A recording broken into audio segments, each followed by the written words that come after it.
ما بخير ما بخير سكن arında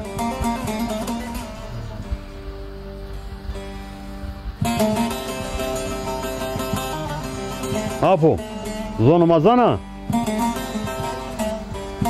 zonumazanına Kesçün içeri Sigara Yolun sonu deyip Sigara düntur Canım tügöz bu Tenanı sen arıta Ne çabuk da babam çökmüşsün O simsiyah saçlarına da aklar dökmüşsün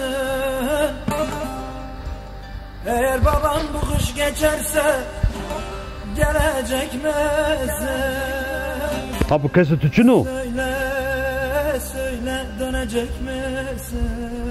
Kesi tüçünü Yavrum oğlum deyip de gülecek misin? Beni sarıp sarıp da öpecek misin?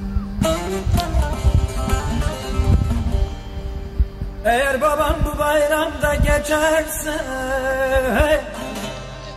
gelecek misin?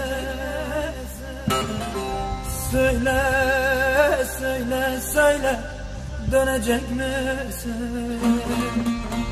Yavrum Hadi hatır mı tu? oğlum deyip de gülecek misin? Haklacı vurun hadi kozu Beni sarıp sarıp da